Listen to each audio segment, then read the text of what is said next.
Ako po si Miss Winnie at ito ang ating kwento. Tio Alvaro, aalis lang po ako. Nakagayak na ako nang pumunta ako sa opisina ni Tio Alvaro para magpaalam, pero sa pagkakakunot pa lang ng noo niya, mukhang hindi na naman niya ako papayagan. At saan ka pupunta, Alona? May school project po kaming kailangan tapusin kasama ang mga kaklase ko Napagdesisyonan po namin gawin sa bahay ng kaklase namin para mabilis matapos. School project? Bakit kailangan sa bahay gawin?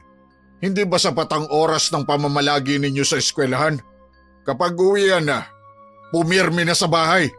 Pero Tio, kailangan lang po kasi talagang maipasa na namin bukas At ngayon ka nagpapaalam kung kailang bihis ka na? Akala mo ba papayagan kita? Alam ko na mga kilos na ganyan. Makikipagkita ka sa lalaki mo? Naghahanap ka na ng babahay sa'yo? Nabigla ako sa mga ibinintang niya sa akin. Napakabata ko pa para ako sahang nakikipagkita sa lalaki. Niwala nga akong oras sa ganon dahil una sa lahat, sa all-girls school niya ako pinasok at may driver siyang binabayaran para ihatid sundo ako sa school. Paano ko magkakaroon ng oras na gawin ang mga sinasabi niya? Tio, nagsasabi po ako ng totoo. Para sa school project naman po ito Payagan niyo na po ako. Hindi. Kung kailangan na kailangan talaga yan, dito kayo gumawa ng school project. Ang mga kaklase mo ang papuntahin mo rito. Ano bang meron sa bahay nila ang wala sa atin? Kung palakihan o pagandahan, hamak naman na mas lamang ang sakin. Tio, wala naman sa ganun yun Malayo kasi ang bahay natin kaya imposibleng makapunta sila rito. Umuulan pa. Huwag ka nang maraming sinasabi. Sumunod ka na lang sa akin kung ayaw mong magaya sa mga magulang mo. Ang katigasan ng ulo nila ang nagpahamak sa kanila. Ngayon, ang nag-iisa nilang anak ay narito sa poder ko at naglilikha ng sakit ng ulo. Tumulo ang luha sa pisngi ko. Palagi na lang inuungkat ni Tio Alvaro ang tungkol sa mga magulang ko na para bang hindi niya alam kung gaano kasakit sa akin ang mga alaala na yon. Napaluhod ako sa harap niya. Narito lang ako sa opisina niya para makiusap pero ilang beses na ba niya akong pinayagan? Kahit isa ay hindi pa. Matigas talaga ang puso niya. Tio, kahit ngayon lang po payagan niyo na po ako. Magagalit sa akin ang mga kagrupo ko kapag hindi ako nagpunta Anong gusto mo? Sila ang magalit sa'yo o ako? Kung ayaw mong mainis ako, papasok ka na sa kwarto mo ngayon din. Wala na akong nagawa kundi ang sundin siya. Pinunasan ko na lamang ang tumulong luha sa pisngi ko. Hindi ko alam kung anong masakit ang magkaroon ng mayamang tiyo na mahigpit sa lahat o tumakas sa lugar na ito pero maghirap. Sinasabi ng mga guro sa akin na maswerte raw ako dahil may nagpapakain sa akin, nagpapaaral, pero hindi ko maramdaman kasi lahat ng kilos ko ay bantay sarado ni Tio Alvaro. Hawak niya ang leeg ko na sa maling galaw ko matatapos ako. At isa pa, anong pinapakain? Kung ikukumpara ang pagkain ko sa pagkain ni Tio araw-araw, para akong kumakain ng mga panis na pagkain. Ang damit na isinusuot ko, yon ang damit ng namayapa niyang anak. Iniisip ko na lang minsan na baka kaya namatay ang anak niya dahil ganito siya kahigpit. Bumalik na lang ako sa kwarto at doon ipinagpatuloy ang pagluha.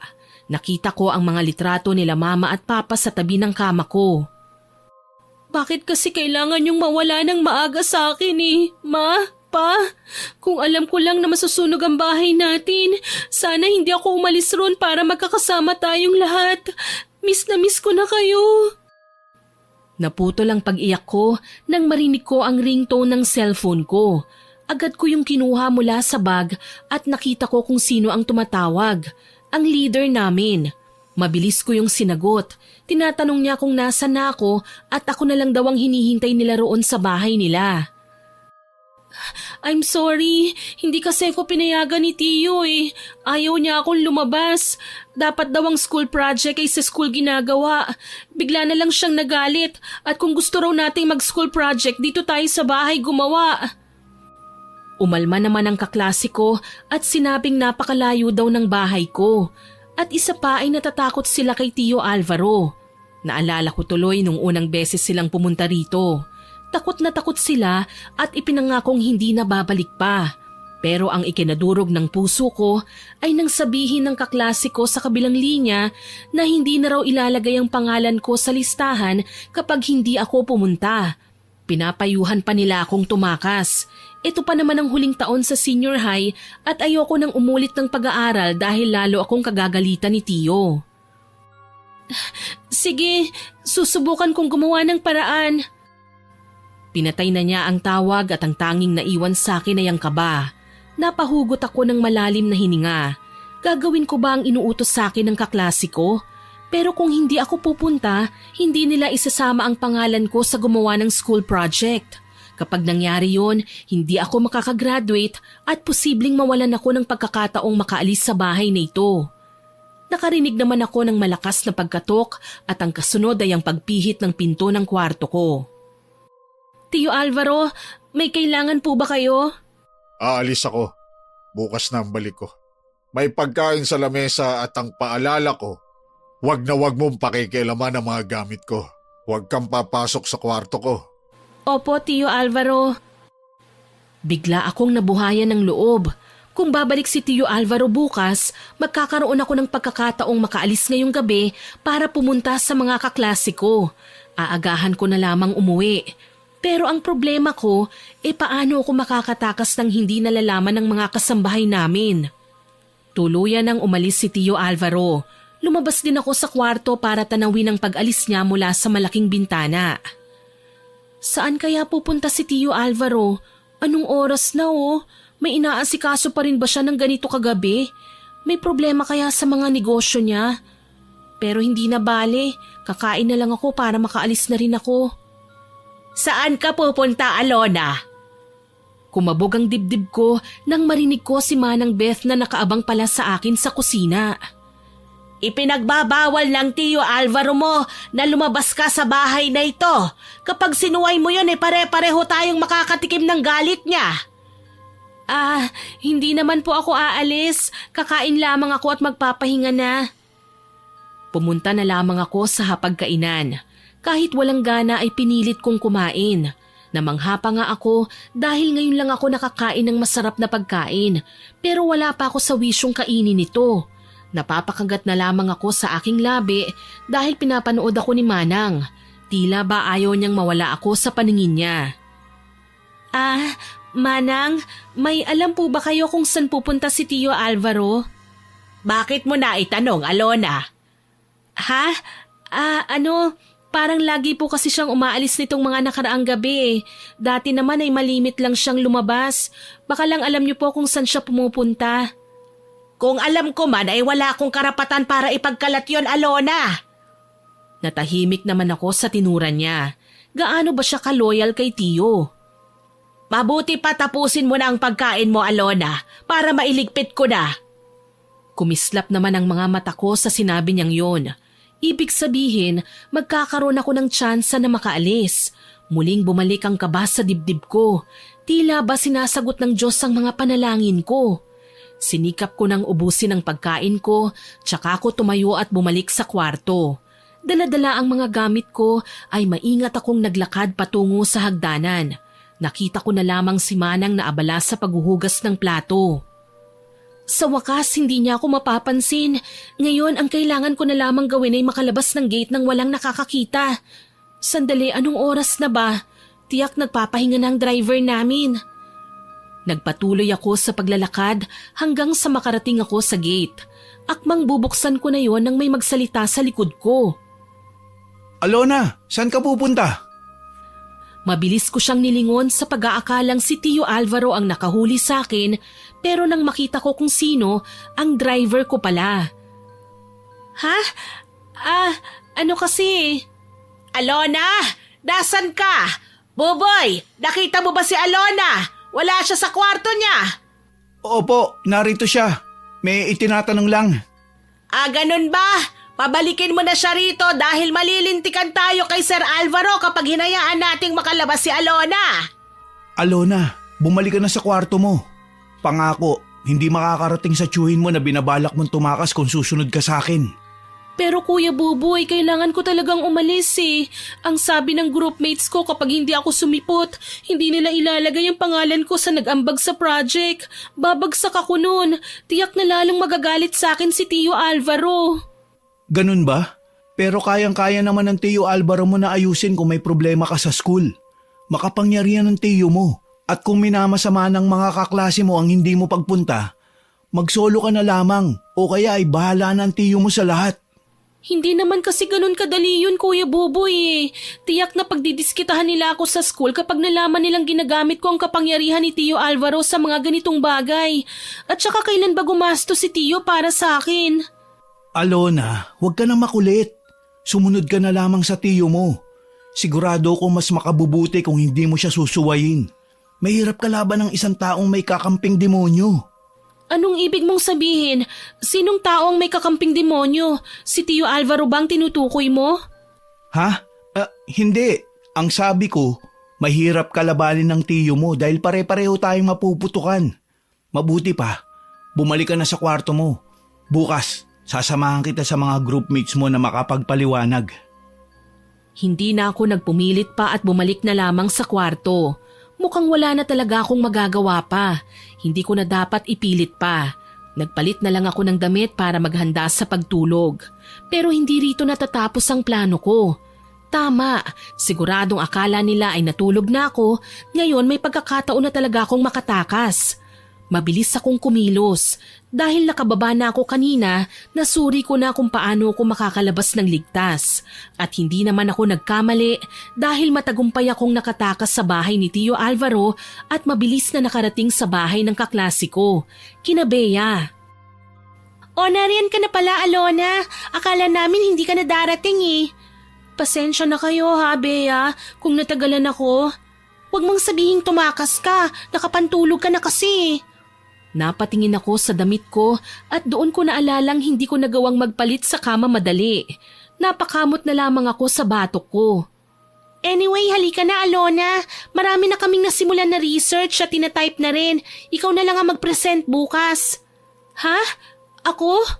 Oo, aralin mo na lamang itong mga nakalap naming information. Okay. Tinignan ko ang mga babaeng kaklase ko.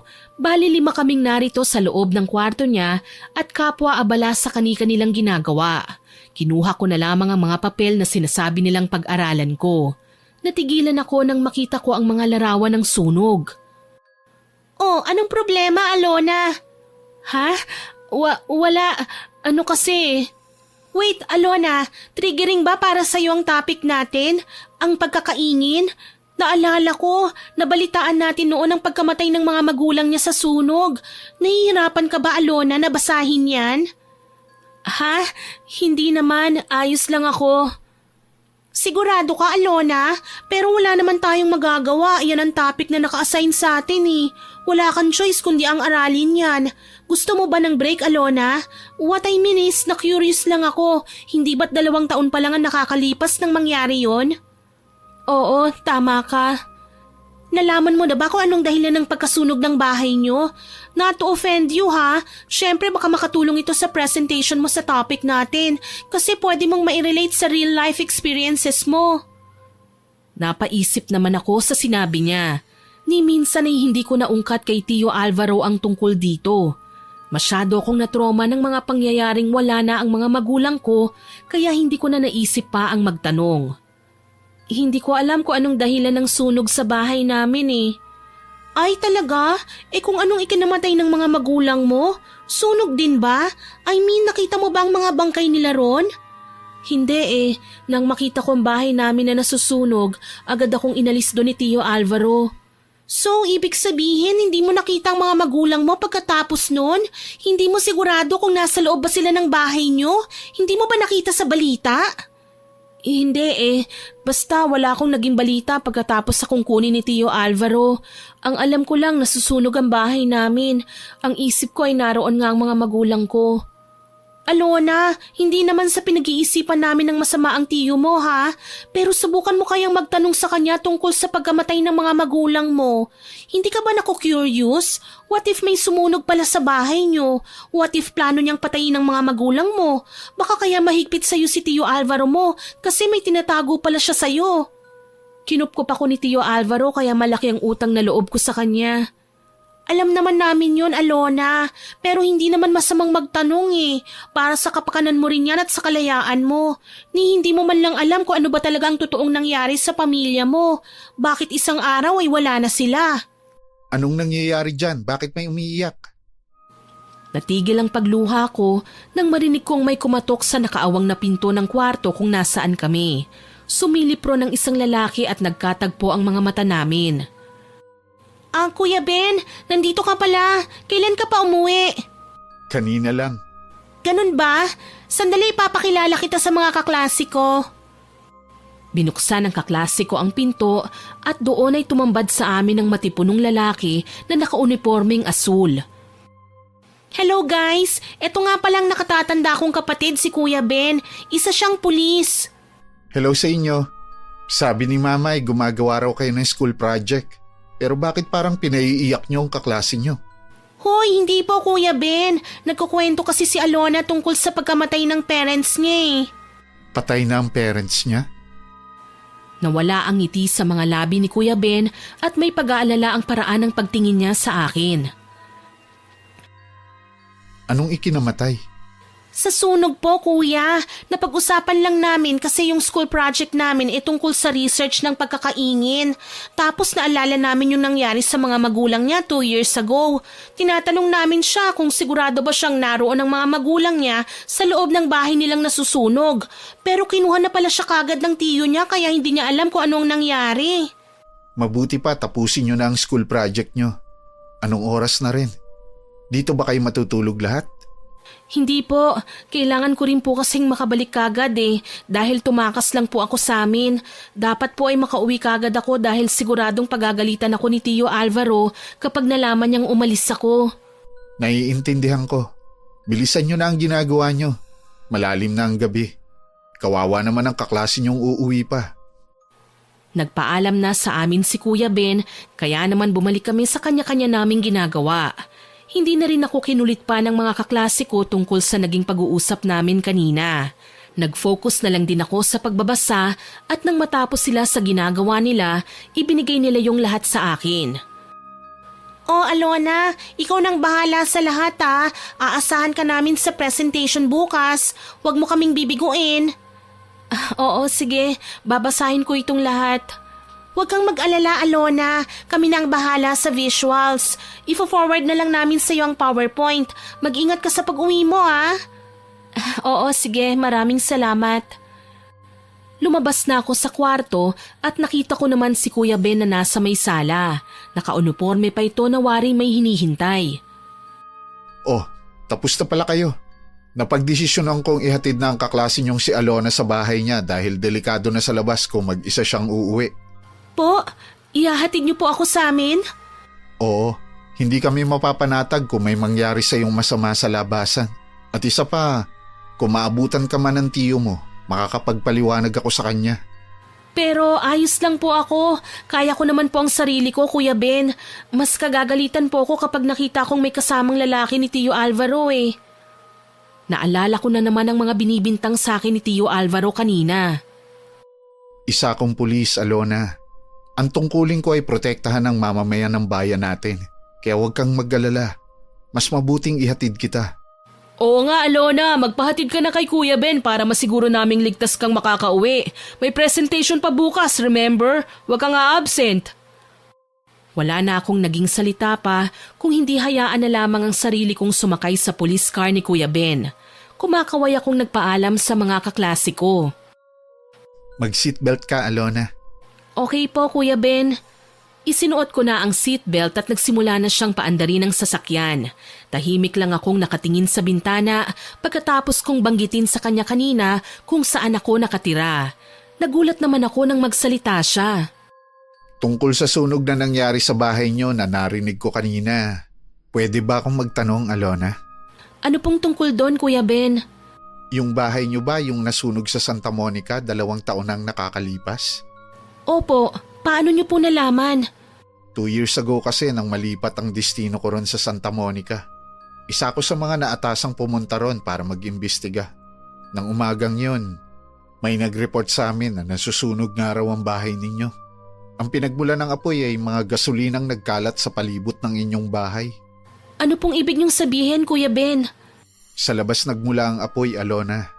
May sumunog sa bahay ninyo. Nanlaki ang mga mata ko sa sinabi niya. Maging ang pintig ng puso ko ay bumilis. Nang maapula namin ang apoy, wala namang kaming natagpo ang kahit na anong bangkay. Wala ang mga magulang mo ron sa loob ng bahay ninyo. Sandali, ibig niyo po bang sabihin, Kuya Ben, buhay pa ang mga magulang ko? Hindi, Alona. Dahil ang mga magulang mo ay natagpuan namin sa likod ng bahay nyo na nakalibing kinabukasan matapos ang sunog. Napansin kasi namin parang bagong simento ang lupa ron.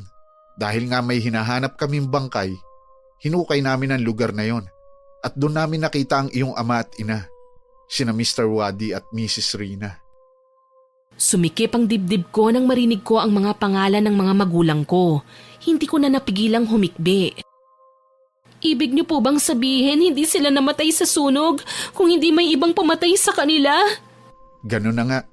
Natigil ang investigasyon namin dahil hindi namin mahanap ang anak ni Mr. Wadi at Mrs. Rina.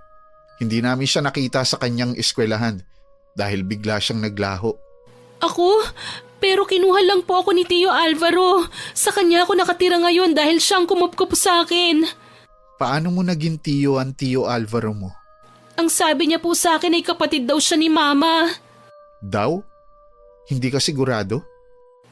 Umiling ako dahil kahit ako ay naguguluhan sa mga tanong niya sa akin. Bakit pa itinatanong sa akin ito ni Kuya Ben? Wala kasing pinakilala sa akin si Mama noon na kapatid niya. Ang alam ko lang po kasi nagtanan sila ni Papa. Lumayas siya sa kanilang pamilya at ni minsan hindi niya nabanggit ang pamilya niya sa amin. Hindi ko na rin po sinubukang magtanong. Naintindihan ko. Huminto ang sasakyan niya at nakita ko kung bakit. Dahil nasa tapat na kami ng address na binigay ko sa kanya kanina. Ang bahay ni Tio Alvaro. Napatingin naman ako sa iniabot ni Kuya Ben sa akin. Isang piraso ng papel. Para po saan ito, Kuya Ben? Tawagan mo ko kapag kailangan mo ng tulong ko. O kaya naman may napansin kang kakaiba sa tiyo mo. Po? Bakit naman? Pinaghihinalaan niyo po ba si Tio Alvaro? Kahina-hinala lang ang bigla niyang pagdating ron sa bahay niyo para kunin ka. Ayoko mag-isip ng masama pero kailangan mong mag-ingat sa kanya at wag na wag mong babanggitin ang tungkol sa naging pag-uusap natin.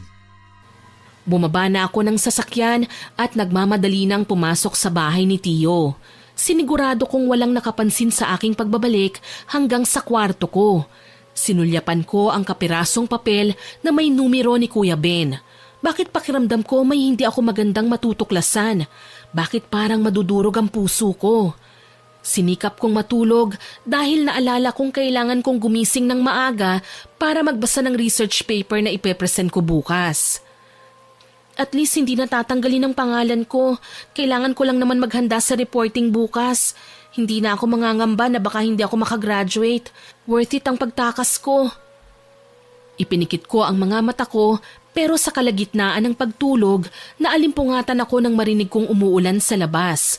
Tumitilamsik sa bubong ang mga patak ng ulan, kasabay ng mahihinang ungol ng hangin na animoy may ibinubulong sa dilim. Ang lamig! Naiwan ko palang nakabukas ang bintana ng kwarto ko sa pagmamadali.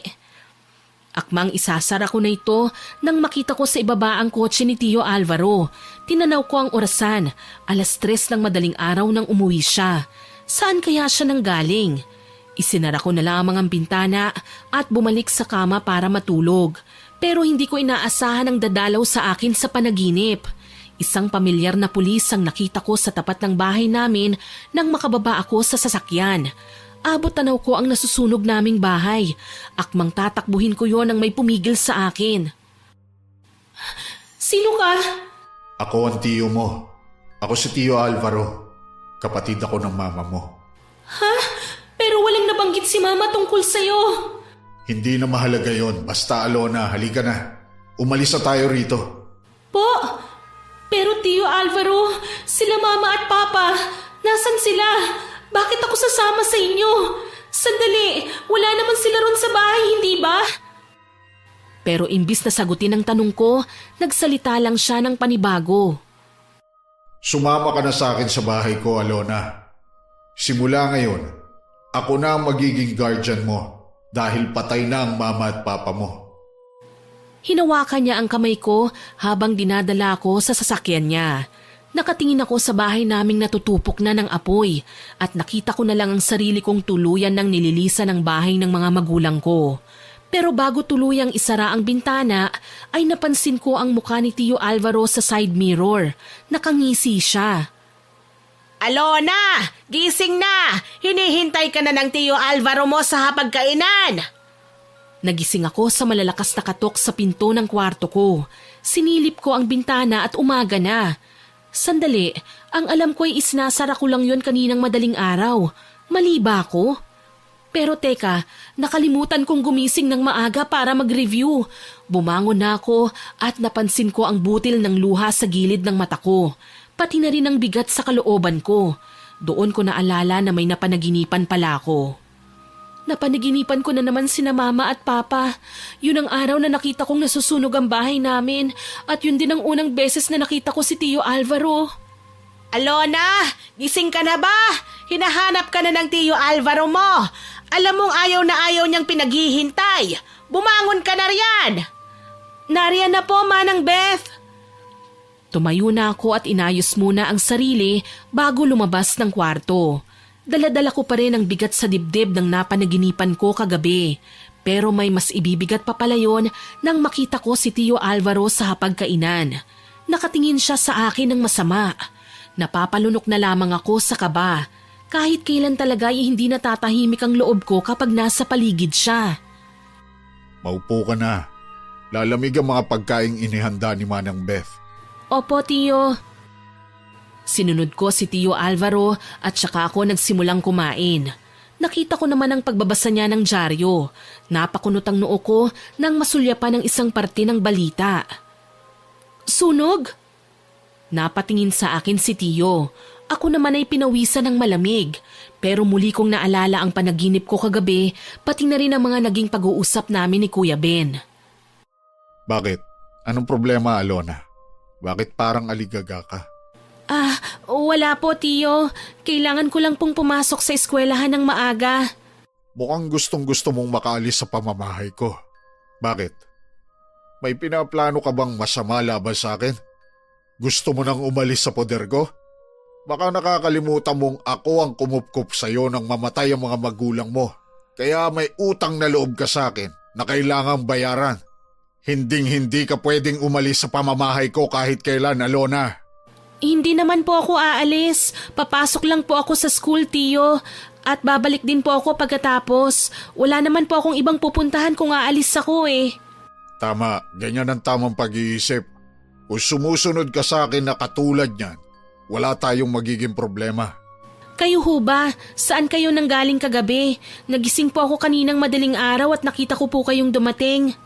Inaasikaso ko lang ang development ng construction firm. Kailangan kong kumustahin ang negosyo ko para may pangpaaral ako sa iyo. Kaya huwag ka nang masyadong matanong dahil para sa iyo naman ang lahat ng ginagawa ko. Bilisan mo na maghanda para maihatid ka na ng driver mo sa school. Katulad ng utos niya ay kumain ako pero wala akong gana. Nagpaalam na lamang ako sa kanya na tapos na ako tsaka ako umalis para maligo. Nang maihanda ko naman ang sarili ko ay pumunta na ako sa kotse kung saan naghihintay sa akin si Kuya Buboy. Good morning, Alona. Good morning din po. Pumasok na ako sa backseat at pinaharurot na rin naman ni Kuya Buboy ang sasakyan. Napansin kong panay ang tingin sa akin ni Kuya Buboy sa rearview mirror kaya kinausap ko na siya. May gusto ka bang sabihin sa akin, Kuya Buboy? Saan ka galing kagabi? Po? Nakita ko may naghatid sa'yo kagabi. Isang pulis. Nagising kasi ako nung marinig ko yung makina ng sasakyan. Akala ko kasi si Sir Alvaro na ang dumating. Ikaw pala. Napalunok naman ako at napaiwas ng tingin. Hindi ko inaasahang may nakakita pala sa akin kagabi. Akala ko ay ligtas na ako. Hindi ko ito paparating sa tiyo mo. Basta sabihin mo sa akin ang totoo. San ka ba galing kagabi? Bakit may kasama kang pulis? May nangyari bang masama sa'yo? Wala naman po, Kuya Buboy. Hinatid lang ako ng kapatid ng kaklase ko na yon na pulis po para ligtas daw po akong makauwi. Pumunta kasi ako sa kaklase ko para sa project namin eh. Ipinakita ko sa kanya ang folder ng documents na babasahin ko pagdating sa school. Hindi ba't pinigilan na kita kagabi? Akala ko isusunod ka na at natulog. Kuya Buboy, nag-aalala kasi ako sa grades ko eh. Please, wag mo kong isusumbong kay Tio Alvaro. Wala naman akong ginawang masama eh. Lahat naman ang ginagawa ko ay para sa pag-aaral ko. Hindi ko lang maintindihan kung bakit pinaghihigpitan ako ni Tio gayong gusto ko lang naman makagraduate. Naiintindihan ko kung saan ka nang gagaling. Pero hindi mo yata naiintindihan kung anong kayang gawin ng tiyo mo. Hindi ka ba natatakot? Wag na wag man ang uulitin to at isa pa. Huwag kang magkakamali na makita ng tiyo mo na may kasama kang pulis. Siguradong magagalit siya. At bakit naman Kuya Buboy? Anong masama kung may kasama akong pulis? May ginagawa bang masama si Tio Alvaro? Ang sabi niya sa akin galing siya sa negosyo niya kagabi. Illegal ba ang mga negosyo niya? Umiling si Kuya Buboy habang patuloy pa ring nagmamaneho. Muli niya akong sinulyapan mula sa rearview mirror bago sinagot ang tanong ko. Hindi ka ba nagtataka kung bakit sobrang yaman ng Tio Alvaro mo? Pero hindi naman siya kilala katulad ng ibang tao. Palagi lang siyang nasa bahay at minsan lang sa isang buwan kung lumabas. Paano siya magkakaroon ng ganong kalaking kayamanan? Hindi ko alam ang tinutukoy mo. Nakapasok ka na ba sa kwarto niya? Hindi, dahil mahigpit niyang ipinagbabawal sa akin na pumasok ron. Ayaw niya ring pakialaman ko ang mga gamit niya at naiintindihan ko yon. Subukan mong sumilip at malalaman mo ang totoo kung gaano kayaman ng tiyo mo. Nakarating na kami ni Kuya Buboy sa eskwelahan ko. Nagpaalam na ako sa kanya na pupunta na ako sa klase. Maaga pa naman kaya wala pang ibang mga estudyante kaya sinamantala ko ang pagkakataon para makapagbasa. Pero sa kalagitnaan ng pagbabasa ay hindi ko na malayang nakatulog ako. At sa mga sandaling yon, sa unang pagkakataon mula nang mamatay ang mga magulang ko, napanaginipan ko sila. Isang boses ang tumawag sa akin mula sa dilim. Pamilyar ngunit na mamaos. Tumakas ka na, anak. Tumakas ka na. Alona, gising! Alona! Naimulat ko ang mga mata ko nang maramdaman kong may yumuyugyog sa akin. Nakita ko ang mga kagrupo kong nasa paligid ko. Finally, nagising ka rin, Alona. Kanina ka pa namin tinatawag eh. Ready ka na ba sa presentation natin? Binasa mo ba ang lahat ng mga binigay namin sa'yo? Pinaghirapan namin yan. Dapat isama mo yan sa sasabihin mo mamaya. Pero hindi ko sila nagawang sagutin pagkat ang tanging nangingibabaw sa pandinig ko ay ang isang malakas at matinis na tunog. Kasabay ng mga pangitain kung saan naroon ang mga magulang ko, pati na rin ang mga boses na paulit-ulit na nagsasabing tumakas ako. Alona, ano bang nangyayari sa'yo? Alona! Nabalik ako sa realidad nang marinig ko na rin ang teacher kong tinatawag ang pangalan ko. Alona, ano na? Nagagalit na si Ma'am oh.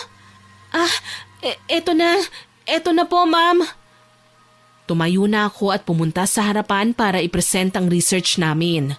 Habang nagsasalita ako, may napansin akong isang anino sa likod ng classroom. Naglalakad ito papalabas. Sinundan ko yon hanggang sa bintana at pinagpapawisan ako dahil nararamdaman kong nakatitig yon sa akin kahit anino lamang yon. Narinig ko pang tinanong ako ng teacher namin kung kaya kong tapusin ang presentation. Sinikap ko na lamang na magsalita kahit nangangatal na ako sa kaba. Bakit ganito ang nararamdaman ko? Bakit parang may nag-oobserba sa akin? Kahit nang matapos na akong makapag-present, ramdam ko pa rin may sumusunod sa aking anino. Alona, saan ka pupunta? Pero imbis na sagutin ang tanong ng kaklase ko, ay nagpatuloy ako sa CR, ngunit tila yata isa yung pagkakamali dahil ang anino ay naging isang anyo ng babae. Nakatalikod siya sa akin, pero naririnig ko siyang nagsasalita. Umalis ka na! Umalis ka na! Iligtas mo ang sarili mo! Kukunin niya ang buhay mo katulad ng pagkuha niya sa buhay ko! Sino ka? Ako ba ang kausap mo? Sinong tinutukoy mong kukuha ng buhay ko? Iaalay niya ang buhay mo. Iaalay niya. Umalis ka na. Iligtas mo ang sarili mo. Papatayin ka ng demonyo. Ng aswang. Malakas akong napasigaw, lalo na't lumapit siya sa akin. Mabuti na lamang at pinuntahan ako kagad ni Kuya Buboy para alisin ako sa CR. Mabilis niya akong dinala sa sasakyan. Anong nangyari? Kanina pa kita hinihintay sa labas ng CR para makauwi na tayo. Ha? Uuwi na tayo? Pero may klase pa ako, Kuya Buboy. Tumawag ang tiyo mo at pinauuwi ka. Hindi ko alam kung bakit, pero galit na galit siya. Bakit daw? Hindi kaya nalaman niyang tungkol sa pagtakas ko kagabi? Sinabi mo ba sa kanya? Hindi, Alona. Hindi kita isinumbong. Pero baka si Manang. Siguro ay sinabi niya sa tiyo mo nang makita kanyang lumabas. Napakagat ako sa ibabang labi ko. Rinig na rinig ko ang malakas na kabog sa dibdib ko. Ngayon lang ako kinabahan ng ganito kalala. Parang gustong kumawala ng puso ko. Anong gagawin ko, Kuya Buboy? Baka pagalitan niya ako at muling ikulong sa basement. Naalala ko ang mga parusang ginawa sa akin ni Tio Alvaro noon sa tuwing hindi niya nagugustuhan ang mga ginagawa ko at kapag hindi ako sumusunod sa kanya. Hindi ko alam kung anong dapat gawin. Siguro ay umuwi na lang muna tayo at wag nang mag-isip ng kung ano-ano. Nanginginig ang mga kamay ko habang bumabiyahe kami ni Kuya Buboy pauwi sa bahay ni Tio Alvaro. Halos maubos ko na nga ang mga kuko ko sa pagkutkot nito. Nandito na tayo, Alona. Sige na, bumaba ka na at harapin ang tiyo mo. Pero Kuya Buboy... Aalamin ko kung si Manang ba talaga nagsumbong sa'yo o kung may iba pa. Pero Kuya Buboy, tayong tatlo lang nila Manang ang narito sa bahay ni Tio Alvaro. Kung hindi ikaw, hindi si Manang, sino? Malalaman natin. Dahil sigurado kung may iba pang nandito sa bahay ng tiyo mo na hindi natin nakikita. Minsan nadaratnan kong may kausap ang tiyo mo kapag dumadaan ako sa labas ng kwarto niya. May mga anino rin akong naaanigan sa kusina kapag kumakain siya. Kinilabutan ako sa mga sinabi ni Kuya Buboy. Bukod sa aming apat nila tiyo, wala na akong ibang napapansin na naninirahan dito sa bahay. Imposible ang sinasabi ni Kuya Buboy. Sige na, Alona. Puntahan mo na ang tiyo mo. Napabuntong hininga na lamang ako nang ibaba ko na ang mga paa ko sa lupa. Dahan-dahan akong umakyat sa hagdan at wala pa man ako sa opisina niya ay rinig na rinig ko na ang sigaw ni Tio Alvaro kay Manang. Nasaan ang magaling na batang yon? Talagang may kapal siya ng mukhang humarap sa akin kanina sa lamesa. Gayong sinuway niya pala ako. Pauwi na po sila, sir. Tinawagan ko ng muli si Buboy at sinabi niyang malapit na sila. Oh, nariyan na po pala si Alona, Sir Alvaro. Lumingon sa akin si Tio Alvaro at tumawa na parang nasisiraan ng bait. Naglakad siya papalapit sa akin at sinampal ako ng malakas. Saan ka galing kagabi, ha? Nabalitaan kong umalis ka raw at bumalik bago ako nakauwi. May kasama ka pang pulis? Bakit? Ipapupulis mo ako? Matapos ang lahat ng mga ginagawa ko para sa'yo? Hindi po. Sino pong nagsabi sa inyo niyan, Tio Alvaro? Mahalaga pa ba yun? Ang tanong ko ang sagutin mo. Saan ka kumuha ng kapal na muka para suwayin ako? Hindi ba't sinabi kong huwag kang lalabas? Napatingin ako kay Manang na naroon sa gilid. Nakayuko siya habang nakatayo. Si Kuya Buboy naman ay naroon din at tinitignan ako na wari nag-aalala para sa akin. Dahil sa ginawa mo, hindi ka kakain ngayong araw. Hindi ka rin papasok sa eskwelahan. Dapat ka lang parusahan sa kalapastangan ng ginawa mo. Manang, dalhin mo na si Alona sa basement. Ikulong mo siya ron. Sandali, Tio Alvaro. Bakit mo ako ikukulong doon? Alam mong takot ako sa madilim at masikip na lugar. Pakiusap, huwag niyo pong gawin ito sa akin. Nangako ka na hindi mo ako ibabalik ron ah. Sana naisip mo yan bago mo ako suwayin. Ang linaw-linaw ng sinabi ko sa iyo kahapon na huwag kang lalabas pero hindi ka nakinig. Wala ka na talagang respeto na natitira para sa akin. Dapat sa iyong madisiplina. Ano na, Manang?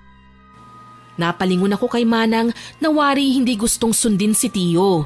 Naguguluhan ako. Sa inaasta niya, parang mali ang hinala namin ni Kuya Buboy na siya ang nagsumbong sa akin. Kung hindi siya, sino? Ayaw mo ring sumunod? Sige, ako na ang gagawa. Mahigpit akong kinapitan ni Tio Alvaro sa braso ko tsaka hinila pababa ng hagdan. Halos mahulog pa ako sa bilis at rahas niya sa paghatak sa akin. Sandali, Tio! Pakiusap! Huwag niyo po akong ikulong doon! Pangako, hindi ko na po uulitin! Huwag niyo po itong gawin sa akin! Kailangan mo magtino at pag-isipan ng pagpapasakit sa ulo ko. Kaya dapat lang to sa'yo. Itinulak ako ni Tio sa lugar na pinakaayaw ko nang mapuntahan. Hinabol ko pa ang pagsara niya ng pinto pero hindi na ako nakapagprotesta pa. Tio, buksan niyo ang pinto, pakiusap! Magtatanda na ako, hindi na po ako susuway sa inyo! Please, alisin niyo na po ako rito, ayoko rito! Ginusto mo yan, Alona. Hindi ka lalabas dyan hanggat hindi ko sinasabi. Narinig ko na lamang ang mga yabag ng paa niya paalis sa basement room kung saan niya ako iniwan. Pinuno ko ang madilim na kwarto ng pag-iyak at paghagulgol ko. Hindi pa gabi pero kinakain na ako ng dilim dahil sa kakaibang takot na nararamdaman ko. Tulungan niyo ako! Hindi ako makahinga! Pakiusap! Hawak-hawak ko ang dibdib ko habang sinusubukang pakalmahin ang sarili. Pero nahihirapan ako at ang kasunod ko na lamang na nalaman ay nawalan ako ng malay. Psst, psst. Iminulat ko ang mga mata ko at nakita ko ang kadiliman sa buong kwarto. Doon ko nalaman kung nasaan ako. Psst, psst. Iniikot ko ang paningin ko pero tanging kadiliman lang ang nakikita ko. Siguro dahil gabi na, muli na naman akong napaluha. Mama! Papa, tulungan niyo ako rito. Alam kong mali na tumakas ako pero hindi naman dahil nagre-rebelde ako o kung ano man. Masama ba ang ginawa ko? Psst, psst. Natigil ang pag-iyak ko nang may marinig akong sitsit. Hinanap ko kung saan yun nagmumula. Pero dahil sobrang dilim ay hindi ako sigurado. Nagulat ako nang may lumagabog ng malakas kaya napaatras ako. Alona, nandyan ka ba? Kuya Buboy, ikaw ba yan? Ako nga. Kuya Buboy, nasan ka? Nandito ako sa sulok. Pumunta ka rito sa dulo at may makakapakang butas. Kinandado kasi ng tiyo mo ang pinto ng basement kung nasan ka ngayon kaya imposible mabuksan yan. Pero gumawa ako ng maliit na passage kung saan pwede mo kong marinig at makausap. Salamat Kuya Buboy. Hindi ko alam ang gagawin ko kung wala ka. Salamat talaga. Gumapang ako para hanapin ang tinutukoy niyang butas at narinig kong may pinasok siya. Isang posporo. Alam kong ayaw mo sa dilim kaya dinalhan kita ng posporo. May kandila rin. Pwede mong sindihan para kahit papano ay may nakikita ka. Sandali Kuya Buboy. Nasaan si Tio? Umalis ba siya? Hindi. Nasa kwarto na siya. Kanina pa siya ron at hindi lumalabas kaya nagkaroon ako ng pagkakataong mapuntahan ka dito. Huwag ka na lang gumawa ng ingay para hindi tayo mapansin ni Manang. Sandali, nakumpirma mo na ba kung si Manang talagang nagsumbong kay Tio Alvaro? Oo, siya nga. Nakita niya pala tayo. Kahit ako'y nakatanggap din ng parusa sa tiyo mo. Binawasan niya ang sahod ko. Naku Kuya Buboy, sorry. Sorry kung nadamay ka pa ha. Huwag kang mag-alala. Wala yun sa akin. Ang dapat mong isipin kung paano ka makakalabas dyan. Mukhang walang balak ang tiyo mo na palabasin ka dyan eh. Napaisip naman ako sa sinabi niya. Sandali akong natahimik. Kinapa ko na lamang ang posporo at kandilang iniabot niya kanina. Binuhay ko ang kandila dahilan para maaninag ko ang buong kwarto. Pero nangilabot ako sa nakita ko. Alona, anong problema? Magsalita ka. Kuya Buboy, wala pa ito noon dito pero ngayon... Anong meron, Alona? Sabihin mo. Mga lumang baul. Okay, baka ginawa lang tambakan ng tiyo mo ang basement na yan. Baka nga. Napasandal na lamang ako at napabuntong hininga. Sa tulong ng kandila, hindi na ako gaanong natatakot at nahihirapang huminga. Oo nga pala, Alona. may itatanong ako sa'yo. Tungkol saan? Bakit ka sumigaw sa CR kanina? Pinagmamasdan kita sa malayo, parang may iba kang sinusundan ng tingin habang nagre-report ka. May sumusunod kasi sa aking anino eh. At nang pumunta ako sa banyo ay nagkaroon siya ng anyo na isang babae. Pareho siya ng uniforming suot ko. Babae? May sinasabi ba siya? Meron. Umalis na raw ako at iligtas ang sarili ko sa demonyo. Sa aswang. Babae? May sinasabi ba siya? Narinig kong parang may muli siyang inilulusot sa butas na ginawa niya. Ito ba yung babaeng tinutukoy mo? Kinuha ko ang litratong binibigay niya sa akin at nagsitindigan ng mga balahibo ko sa katawan nang makitang pamilyarang babae. Oo kuya, siya nga. Paano mo nakilalang babaeng ito? Iyan ang anak ng tiyo mo. Siya ang dating binabantayan ko nung hardinero pa lang ako. Talaga? Ano po palang kinamatay niya? Ang narinig ko lang po kay tiyo, ang uniforming suot ko ay galing sa namayapa niyang anak. Hindi ko rin sigurado eh. Pero nakita ko ang tiyo mo na buhat-buhat ang anak niya papunta sa kwarto niya. Hindi ako nakapagsalita kaagad. Umihip ang hangin dahilan para mamatay ang kandila. Mabilis kong kinuha ang posporo upang sindihan ang kandila. Pero natigilan ako nang may makita akong anino sa unahan ko. Nang gabing yun, may mga kakaiba rin akong narinig. Mga bumubulong na parabang orasyon o ritual. Kasabay ng isang masangsang na amoy. Nang hanapin ko ang anak niya sa kanya kinabukasan, sinabi na lang sa akin ng tiyo mo na wala na ang anak niya. Pero ang pinagtataka ko, nakabili na siya ng sasakyan at mga properties. Umalis din siya pagkatapos nun at ilang buwan ang lumipas bago bumalik. Kasama ka na niya at nabalitaan kong nagtayo na siya ng kumpanya. Napalunok ako. Parang pamilyar sa akin ang nararanasan ko noon. Nang dalhin ako ni Tio Alvaro dito sa bahay niya, may narinig din akong kakaiba noong gabi. Sandali Alona, naaalala ko. Nang wala ang tiyo mo, nakita ko ang isang parte ng lupa sa likod ng bahay na ito na nakasemento. May naaamoy akong masangsang dun. Hindi ko na nausisa pa dahil tinayuan na ng guardhouse. Naalala ko ang sinabi sa akin ni Kuya Ben. Sabi niya ay kinabukasan daw ng sunog sa bahay namin, may natagpuan din silang lupa na nakasemento at doon nila natagpuan ang mga magulang ko. Hindi kaya sa ilalim ng lupa ng guardhouse naroon nakalibing at nakasemento ang anak ni Tio Alvaro? Ibig bang sabihin ay si Tio Alvaro ang pumatay sa mga magulang ko? Bakit? Kuya Buboy, kailangan kong makalabas dito. Tulungan mo ko.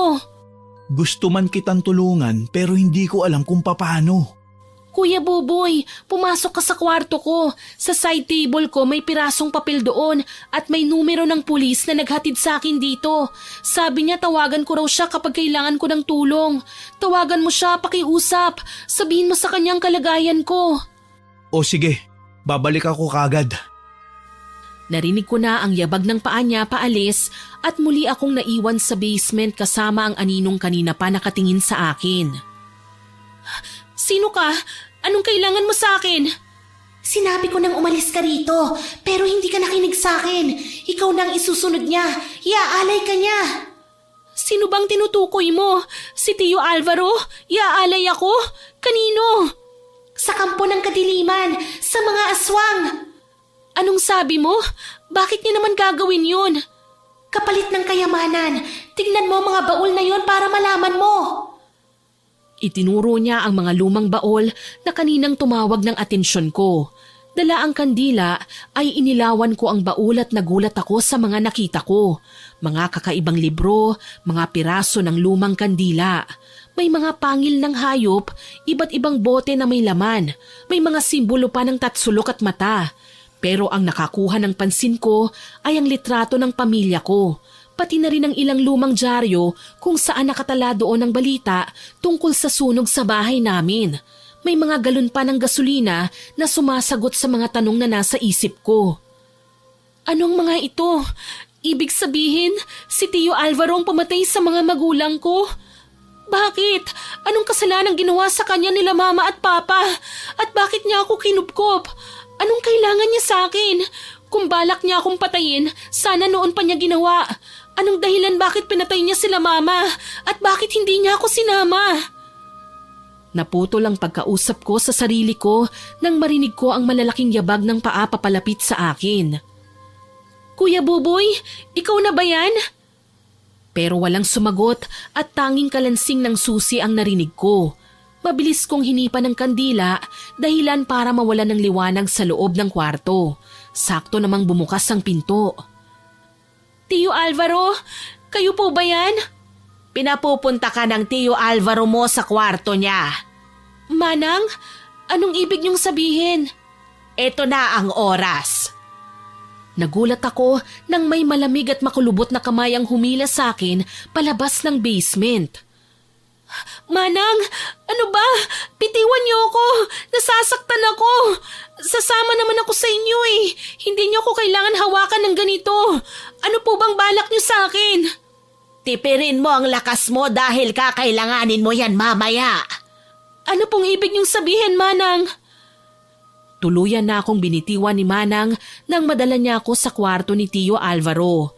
Nanlalaki ang mga mata ko dahil ito pa lang ang unang beses kong nakapasok sa kwarto niya at hindi ko inakala ang makikita ko. Maraming dugo sa sahig at mukhang galing yon kay Tio Alvaro na naroon sa gitna at nakaluhod habang ang mga kamay ay nakamuestra na parabang nanghihingi ng awa. May mga nakapalibot na kandila sa kanya at may ginuhit na bilog sa kisame. Bukod doon, may mga limpak-limpak na salapi sa kwarto niya. Magkakapatong na halos punuin na ang kalahating bahagi ng silid. Ama ng kadiliman, magpakita ka. Ako ay may bagong nakahandang regalo para sa'yo na tiyak na ikatutuwa mo. Namatay ang mga kandila at ang nakita ko na lamang ay ang paglitaw ng isang malaking aswang sa harapan ni Tio Alvaro. Dalhin mo sa akin ang regalo mo. Gutom na ako, Alvaro. Lumingon sa akin si Tio Alvaro. Nawalan ako ng hininga nang makita ko ang itim niyang mga mata at ang mga pangil niyang handa nang kumagat sa akin kung lumaban ako. Nakita ko rin si Manang na naroon sa may pinto na nakangisi. Ibig sabihin, alam niya ang tungkol dito? Kaya ba sinabi niya sa akin kamakailan na kahit may alam siya ay wala siyang karapatang sabihin sa akin? Bakit? Dahil isa rin siyang katulad ni Tio Alvaro? Isa rin siyang aswang? Manang Beth, dalhin mo rito si Alona. Ang pagiging masunuri mo sa akin ay gagantimpalaan ko ng higit pa sa ninanais mo. Iiwas pa sana ako kay Manang Beth nang mahablot niya ako at maitulak sa loob ng bilog. Mabilis naman akong natalian ni Tio Alvaro at nahiwa ang palad ko. Kitang-kita ko kung paano pumatak ang mga dugo sa sahig. Sariwang-sariwa. Ang mga katulad niya ang gusto ko, Alvaro. Kadugo ng 2 buhay na ibinigay mo sa akin 2 taon na ang lumipas. Nanlaki ang mga mata ko. Si Mama at Papa bang tinutukoy ng aswang? Alam mong maaasahan ako sa mga ganitong bagay. Ngayon buo na silang pamilya sa kabilang buhay. Nagkaroon ng saysay ang pagkamatay nila dahil nagkaroon ako ng yaman sa mundo. Pinatay mo ang mga magulang ko! Iniuntog ko ang ulo ko sa kanya. Pero ubod siya ng lakas at nahila ang paa kong papatakas. Nakatanggap din ako ng malagim na sampal mula kay Manang dahilan para muli akong matumba sa sahig. Maging ang mga paa ko ay tinali na nila ng mahigpit kaya hindi na ako nakagalaw pa at tanging mga pagngangawa na lamang ang nagawa ko. Oo, pinatay ko nga sila. Dapat ang mama mo lang dahil kinalimutan niya kaming pamilya niya. Nang makaranas siya ng karangyaan, tinalikuran niya kami at nakipagtanan siya sa ama mong walang silbi. Kaya dinamay ko na rin ang tatay mo dahil masyado siyang pakialamero. Pinatay ko sila at pinagkakitaan. Inalay ko ang mga katawan nila sa amang kadiliman. Hindi ko maatim ang mga naririnig ko kay Tio Alvaro. Gusto kong mabingi dahil bawat salitang lumalabas sa bibig niya ay pumipilas sa puso ko. Ngayon, ikaw naman ang isusunod ko. Dahil sawang-sawa na ako sa katigasan ng ulo mo. Magiging masunuring ka na lang katulad ng anak ko, hindi mo pa magawa. Kaya nararapat lang na patinuin ka. Ang anak mo, bakit mo siya pinatay kung ganon? May nakakita sa iyong dinala mo siya rito sa kwarto mo. Inialay mo rin ba siya sa aswang kapalit ng kayamanan? Sabihin niyo sa akin, bakit pinatay niyo ang anak niyo? Talaga bang kinain ka na ng kasakiman at wala ng katalinuhan? Bakit nagagawa mong iaalay ang buhay ng isang tao na wari sapat ang pera para matumbasan? Kahit kailan hindi sapat ang pera para maging kapalit ng inosenteng buhay. Masyado ka nang nilamon ng kadiliman at naging madilim na rin ang pag-iisip niyo, Tio Alvaro. Isa ka talagang lapastangan! Malakas na sampal muli ang natanggap ko. Napaubo pa ako ng dugo dahil sa bigat ng kamay ni Tio. Pero tila ba namanhid na ang buo kong pagkatao sa sakit na naranasan ko sa kamay niya. Wala kang alam sa buhay ko kaya wag mo kong pagsalitaan ng ganyan. Palibhasa lumaki ka sa karangyaan eh. Kaya wala lang sa'yo ang pera. Hindi mo alam kung gaano ka makapangyarihan ang pera na kaya nitong dugtungan ang buhay ng isang tao. Ang anak ko, matagal na siyang may malubhang sakit. Pero ni isa, walang tumulong sa kanya. Sinubukan kong humingi ng tulong sa iyong ina. Pero tinalikuran niya ako. Kaya wala akong pagpipilian kung hindi ang ibenta ang sarili kong buhay para maipagamot ang anak ko. Pero huli na. Kung pinautang lang sana ako ng iyong ina, hindi ako mapupunta sa ganitong kalagayan. Kaya marapat lang na pati ikaw ay kunin ko. Dahil kinuha niya sa akin ang anak ko. Hindi na ako nakapalagpa ng tapalan na ni Tio Alvaro ang bibig ko. Kahit ang paghikbi ko ay hindi na nakatakas. Napasigaw na lang ako nang hiwain muli ni Tio Alvaro ang kabila kong kamay. Umagos na naman ang dugo sa paligid. Kasunod ay lumuhod siya sa harapan ng aswang. Isang kalunos-lunos na tanawin para sa katulad ko. Simulan na natin ang orasyon. Ang pag-aalay. Impit akong napasigaw nang itarak niya ang kutsilyo sa gitna ng kamay ko. Kasabay noon ay ang mga katakot-takot na dasal na ibinubulong nila sa hangin kasabay ni Manang. Nakikita ko naman na ang aswang na nasa harapan ko ay gusto na rin akong kainin. Dugo ng handog. Kinuha niya ang dugo mula sa kamay at paa ko. Kasunod ay ang mga kandilang muli niyang sinindihan para makakuha ng 7 patak mula rito. Itim na kandila. Balat ng ahas. At mumu ng bungo mula sa unang biktima. Gusto kong masuka sa ginagawa ni Tio. Para siyang may sira sa ulo na ginagawa ang lahat para lang sa kayamanan. Pero lumala ang pandidiri ko nang pahiran niya pa ako ng dugo sa noo ko. Tanggapin mo ang dugong inialay para sa kayamanang walang hanggan. Nababaliw ka na, Tio! Hindi siya nakinig sa sinabi ko at sinubo ang balat ng ahas dahilan para mas maduwal ako. Karunungan ng itim, halimaw ng kadiliman. Buksan mo ang yaman kapalit ng kanyang laman. Sa dugong dalisay, anak ng lahi, ipasa ang lakas hanggat hindi pa humihimlay. Dugo'y dumaloy, kaluluwang umalpas, kapalit ng kayamanang kailan may di kukupas. Inulit-ulit niya ang dasal na yon ng 3 beses. Umihip ang hangin at lalong nangitim ang paligid. Malakas na pagtawa ng aswang ang narinig kong pumuno sa kwarto ni Tio. Kitang-kita ko mula sa labas ang kabilugan ng buwan na tila ba nasisiyahan sa nagiging sakripisyo ngayong gabi. Nararamdaman ko na lamang ang unti-unti kong paglutang sa ere. Umaapuhap ang kaba sa dibdib ko habang tinatanggap ang posibilidad na wala na akong takas kay Tio. Nakita ko pa ang pagsirit ng itim na usok mula sa sahig at ang pagligo ni Tio Alvaro sa dugo mula sa kisame. Napapikit na lang ako dahil pakiramdam ko unti-unti akong nawawalan ng lakas. Ito na yata ang wakas ko. Pero sumibol ang pag-asa nang marinig ko ang malakas na sirena ng police car. Kasunod naman ay ang pagwawala ng mga kandila. Anong nangyayari? Bakit nagwawala ang mga kandila? Isa kang inutil, Alvaro. Hindi naging matagumpay ang pag-aalay mo. Nangihina ako. Anong ibig mo sabihin? Pero ginawa ko ang lahat ng tama ang ritual na siyang ginagawa ko noon. Anong naging problema? Hindi mo maaaring ialay sa akin ang bunga ng isang mataimtim na panalangin. Ano? Kailangan ko ng lakas, Alvaro. Kailangan kong kumain ng laman para ako'y lumakas. Tinignan ng masama ni Tio Alvaro si Manang at dahil matanda na ito, hindi ito nakatakbo. Mabilis na hinila ni Tio Alvaro si Manang Beth at ibinigay sa aswang. Ha! Anong ginagawa mo, Sir Alvaro? May usapan tayo. Sabi mo ay babahagian mo ko ng kayamanan kapag sinunod kita.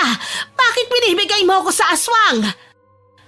Hindi na nakapagsalita pa si Manang at tumalsik na lamang sa mukha ko ang dugo niya matapos siyang lapastanganin ng halimaw sa harap ko.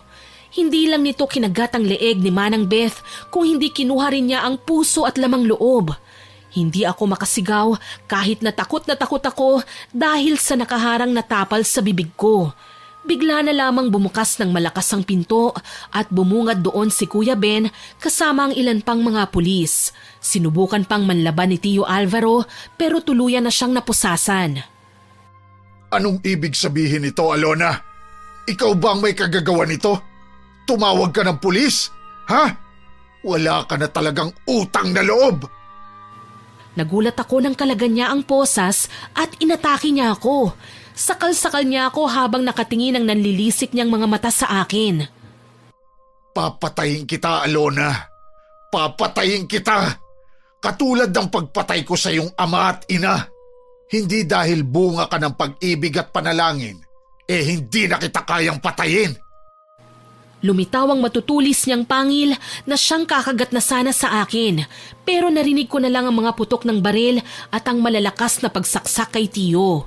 Bumagsak si Tio sa akin at nakita ko kung sino ang sumaksak sa kanya. Si Kuya Buboy.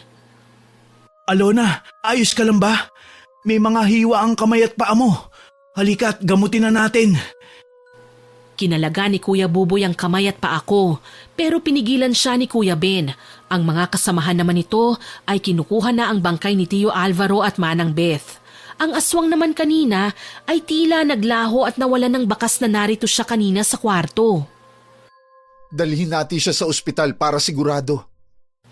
Wala nang nagawa si Kuya Buboy kung hindi ang hayaan ako sa mga kamay ng ibang mga pulis. Siya naman ay nagpaiwan na sa bahay dahil kukunin pa raw ang statement niya. Katulad ko, nang maisugod ako sa ospital, kaagad akong tinulungan at ginamot ng mga doktor. May mga benda ang kamay ko, lalo na sa kanan na kaninang nasaksak sa gitna. Pati ang paa ko ay may benda dahil may mga hiwa. Pero ipinaliwanag naman ng doktor na wala kaming dapat ipag-alala dahil puro superficial wounds lang. Sa totoo nga, maswerte daw ako dahil ilang pulgada na lang malapit na sa delikadong parte ang tatamaan at kailangan ko raw masalinan ng dugo. Napatingin ako kay Kuya Ben na nag-aalalang nakatitig sa akin. Kasalukuyan akong nakahiga at nilalabanan ng antok pero pakiramdam ko hindi ko na kaya. Sige, Dok. Ano ho bang type niya? Ikaw? Napangiti ako. Hindi ko alam kung guni-guni ko lang ba o nasabi ko lang talaga yon bago ako tuluyang nawalan ng malay. Nagising na lamang ako nang may tumama sa aking liwanag. Unti-unti kong binuksan ang aking mga mata at nakita kong nasa isa kong puting kwarto. Gising na siya, guys! Gising na si Alona! Alona! Salamat naman at nagising ka na. Akala namin ay mawawala ka na sa amin. Alam mo bang ikaw ang dahilan kung bakit ang taas ng grade namin? Kasi napahanga mo si teacher sa presentation mo. Kaya lang nang hinahanap ka namin, hindi ka na namin nakita. Umuwi ka na raw. Napalingon ako sa grupo ng mga babaeng nagsasalita sa tabi ko. Sila ang mga kagrupo ko sa research paper.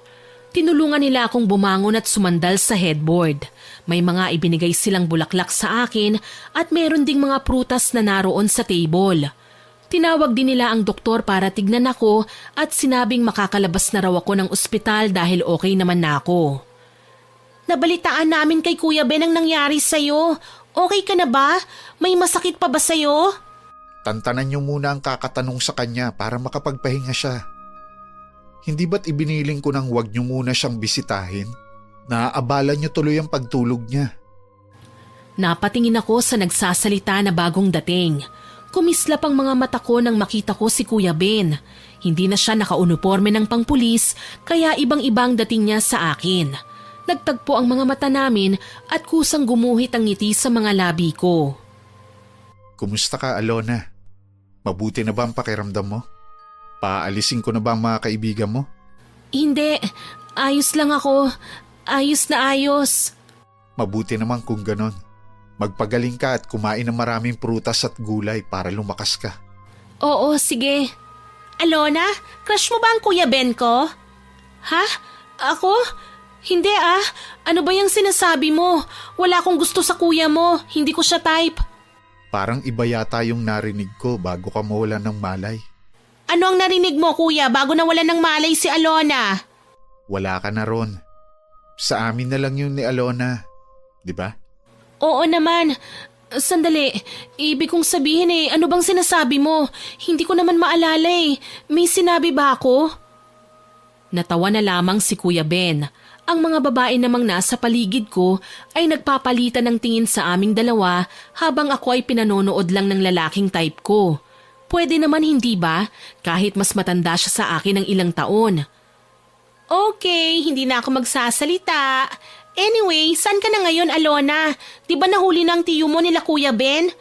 Ay wait, namatay nga pala. Siguro babalik na ako sa bahay ni Tio Alvaro. Naroon kasi si Kuya Buboy kaya magiging okay naman ako. Siya ang tumulong sa akin nang ikulong ako ni Tio sa basement. Sinabihan ko rin siya na tawagan si Kuya Ben. Kasi sabi ni Kuya Ben kapag kailangan ko raw ng tulong, kontakin ko siya. Naalala ko yun. Naku, hindi pa nga pala ako nakakapagpasalamat sa kanya. Tungkol sa sinabi mo, wala naman ako natanggap na tawag mula sa kahit na sino, Alona. Sumeryoso ang mukha ko at muling ibinaling ang tingin kay Kuya Ben na may dala namang mangkok ng mga nahiwa niyang prutas. Ibinigay niya yon sa akin. Ano pong ibig niyong sabihin? Hindi ba dahil kay Kuya Buboy kaya rumisponde kayo sa akin? Hindi, Alona. Narinig ko kasi sa kapatid ko na nawawala ka kaya hinanap kita. At sakto namang may mga kapulisang pupuntahan ng Tio Alvaro mo dahil may mga reports na may mga taong nawawala sa bayan natin at may nakakakitang dinadala nga sa bahay ninyo ng madaling araw. Pero sinabi ko kay Kuya Buboy na tumawag sa inyo. Baka hindi niya nahanap ang papel kung saan mo isinulat ang numero mo. Pero hindi bali na. Ang mahalaga na iligtas mo kami. Maraming salamat Kuya Ben ha.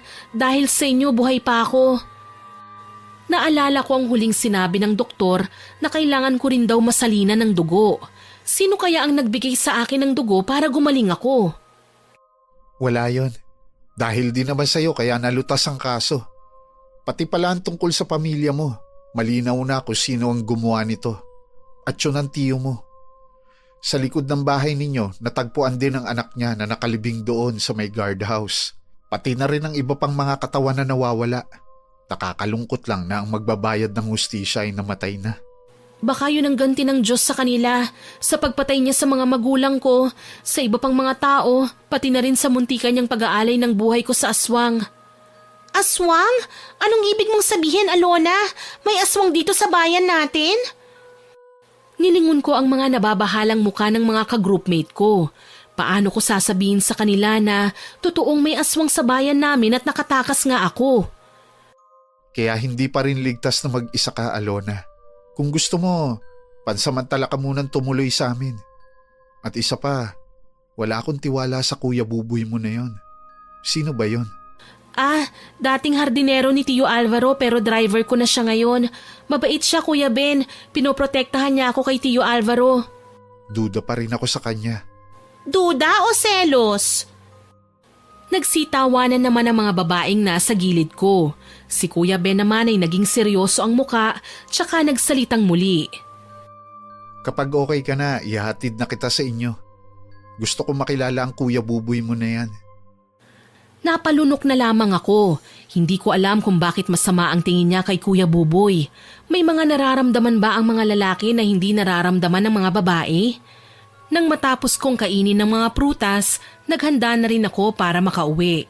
Nagpaalam na sa akin ang mga kaklase ko at naiwan ako kay Kuya Ben. Tara na. Sigurado ka bang ihahatid mo talaga ako sa amin? Ayos lang talaga ako.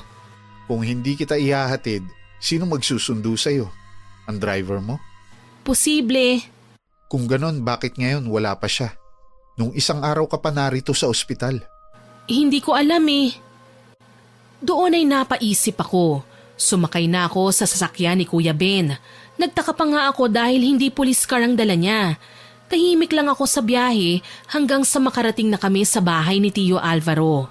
Nakaramdam kagad ako ng pait sa puso ko. Maraming salamat Kuya Ben. Papasok na po ako sa loob. Ingat po kayo sa pag-uwi. Sandali, kunin mo to. Kapag kailangan mo ng tulong, tawagan mo lang ako. Okay na. Bukod sa nakasave na ang number mo sa cellphone ko, kabisado ko na. Aba, magaling. Tumango na lamang ako tsaka pumasok sa loob ng bahay ni Tio Alvaro. Hindi ko alam kung bakit nagkakaroon ng bigat sa dibdib ko sa tuwing humahakbang ako papalapit. Kuya Buboy, nasan ka? Kuya Buboy, nakabalik na ako galing sa ospital. Bakit hindi mo ako binisita? Kuya Buboy, si Alona to. Nasan ka po? Naglakad na ako patungo sa itaas. Papasok na sana ako sa kwarto ko nang makita ko ang kwarto ni Tio Alvaro na nakabukas.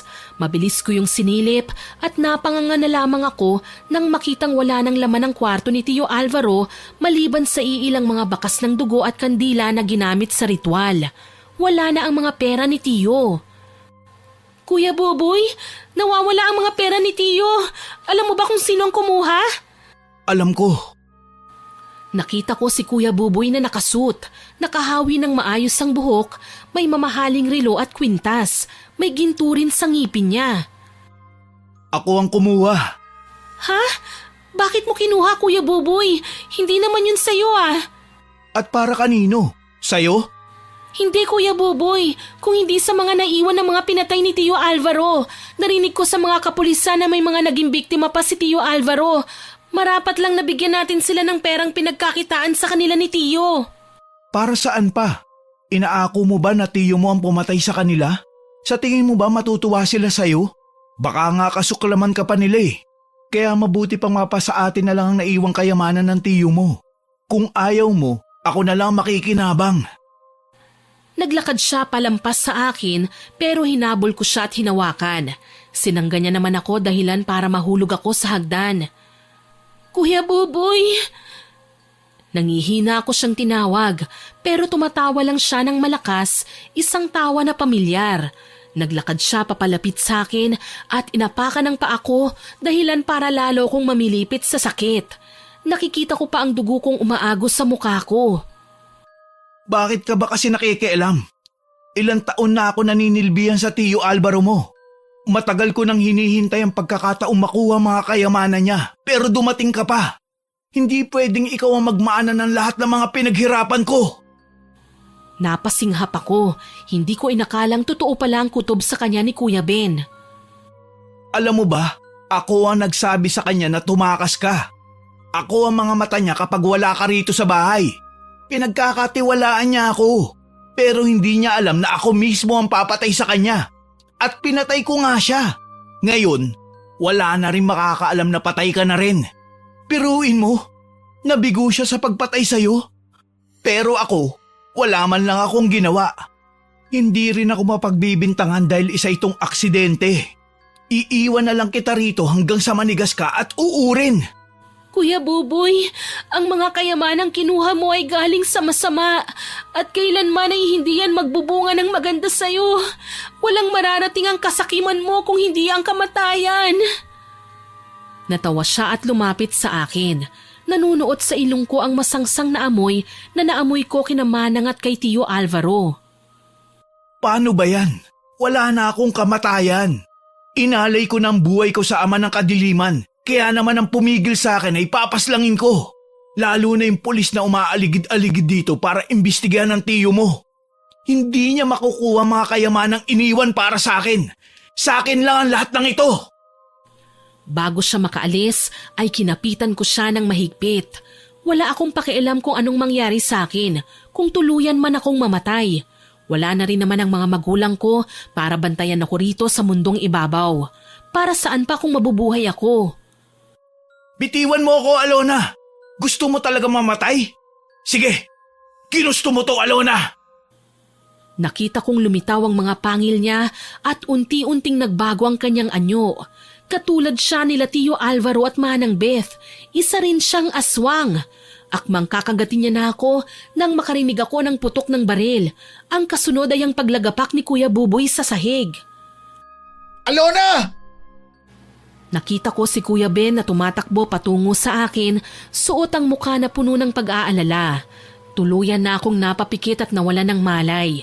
Iminulat ko ang mga mata ko at nakita ko ang mga dumadaang ilaw. Nasaan ako? Dok, gawin mo ang lahat para mailigtas siya. Kahit maubos na ang dugo ko sa katawan ko, ayos lang.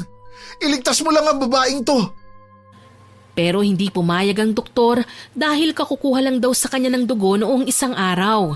Maghintay na lamang daw kami ng blood donor na katulad ng type ko. Napapikit ako at sa muling pagmulat ko ay nakahiga na naman ako sa kama na maraming bisita, ang kagrupo ko. Anong problema? Hindi naman ako patay para umiyak kayo ng ganyan ah. Si Kuya Ben? Anong nangyari kay Kuya Ben? Tumulo na rin ang mga luha ko sa pisngi. Parang nawawarak ang puso ko sa isiping wala na si Kuya Ben. Hindi pwede to. Hindi pa ako maamin sa kanya na crush ko siya. Hindi siya pwedeng mamatay. Anong mamatay ang pinagsasasabi mo dyan, Alona? Bakit pinatay mo na kagad ang kapatid ko? Kasi umiiyak at sinasambit mo ang pangalan ng kuya mo eh. Baliw, naiiyak lang kami kasi hindi niya kami binilhan ng pagkain. Ikaw lang. Bakit? May sakit ba kayo? Nilingon ko ang nagsasalita at nakita ko si Kuya Ben na muling may iniabot sa akin na pagkain. Sandali pala. Bago mo kainin yan, tatawag muna tayo ng doktor para tingnan ka. Bakit si Alona inaasikaso mo? Tapos akong kapatid mo inaapi mo? Anong klase ka, kuya? Umalis naman si Kuya Ben para tumawag ng doktor. Natignan naman ako kagad at sinabing 1 linggo raw akong mananatili sa ospital. O Alona, kapag nakalabas ka na rito sa ospital, sa amin ka na tumuloy, okay? Ayoko nga, hindi ako makikishare ng kwarto ko kay Alona, no? Galit ako sa'yo, kuya. Kung ganon, gusto mo kaming magsama sa kwarto ni Alona? Sabi ko nga, Alona doon ka na lang sa amin. Ayaw naman naming may mangyari ulit sa iyong masama. Paano ng grades namin kung wala ka? Natawa na lamang ako at katulad nga ng utos ni Kuya Ben ay doon ako tumira sa kanila. O Alona, naubos na ang dugo ko sa'yo kaya mag-iingat ka ng palagi. Opo, Kuya Ben. Salamat sa palaging pagliligtas sa akin ha. Utang ko sa'yo ang buhay ko. Wala yon. Narito lang kami para sa'yo. Pwede mo kaming ituring na sarili mong pamilya. Lalo na ako. Naku, ikaw talaga kuya ha. Baka ibang ibig mong sabihin ha. Hindi kita type. Talaga? Sige na nga, magpahinga ka na. Nagpaalam na ako sa kanya. Pero bago ako tuluyang makapasok sa kwarto ay sinulyapan ko pa siya. Hindi ko inaasahang may taong handang magbuwis ng kanilang mga buhay para sa isang katulad ko na wala namang hinihinging kapalit. Bihira lang yon dahil parang ang lahat ng nakapalibot sa akin ay ang mga sakim na katulad ni Manang Beth, Kuya Buboy at Tio Alvaro na kailanman ay hinding-hindi ko gagayahin. Sana po ay nagustuhan niyo ang ibinahagi kong kwento. Pero bago ko po tapusin ito, hindi ito makukumpleto ng walang shoutout. Shoutout po kay Catherine Cotanda, kay Mehos Karen, kay Julie and Francis, kay Lord Queen OFW Vlog. Shoutout din po kay Chick Rupisa na magbe-birthday ngayong September 13. Advance happy birthday po. Hello din po kay Wela Jane Tercena at sa Talyara Tercena family, kay Bernadette Lantejero, kay Miss Emma Dumato, kay Ma'am Evelyn Reyes. Shoutout din po kay Benny Ocampo, kay Sir Ramil Fariolin, kay Analo Praat, kay Sean Sam and Sebastian, hello po sa inyo, kay Remilyn Villaris, kay Zane Gabriel Manalo, kay Ma'am Raquel Hasegawa at sa husband niyang si Mitsuru, kay Zane Axel Ranada, hello din po kay Nancy Mercado, kay Ami Bug, kay Raymond Ikamina, kay Barbilina na nag-comment po sa Inggiterang Madrasta Upload. Ang sabi po niya, nakaka-addict talaga ang lahat ng kwento mo, Miss Winnie. Nalulungkot ako na maglinis ng bahay as a housewife kung wala ang mga kwento mo. Everyday routine ko po kayo. Naku, maraming salamat po ma'am. Nakakataba po ng puso ang ganitong comment. Shoutout din po kay Sugar Dolls PH, kay Almira Tan, kay Crisilda Sutil, kay Marvin Sebok, kay Ashley Nicole Asung na nagandahan daw po sa story ng martir na asawa. Salamat po sa pakikinig ma'am. Kay Ma'am Myla Flores, kay Ma'am Elizabeth Maramot na love daw po ang boses ko. Salamat po ma'am. Shoutout din po kay Yula Kabungkal, kay JM Cordova, kay Victor Tikala, kay Sigundina Manlangit, kay Prince Palma at kay Soy Tofu. Maraming salamat po sa inyong lahat na nakinig at nag-comment. Abangan nyo pa rin po sana ang mga susunod ko pang upload at huwag po ninyong kalimutang mag-subscribe, like, share and comment sa upload natin. Para po mabilis nyong makita kung may bagong upload tayo, pindutin nyo lang po ang notification bell para updated kayo. Aasahan ko pa rin po ang inyong suporta ha. Patuloy po kayong makinig sa ating mga kwento. God bless po tayong lahat. Muli ako po si Miss Winnie na nagpapasalamat sa inyong pakikinig.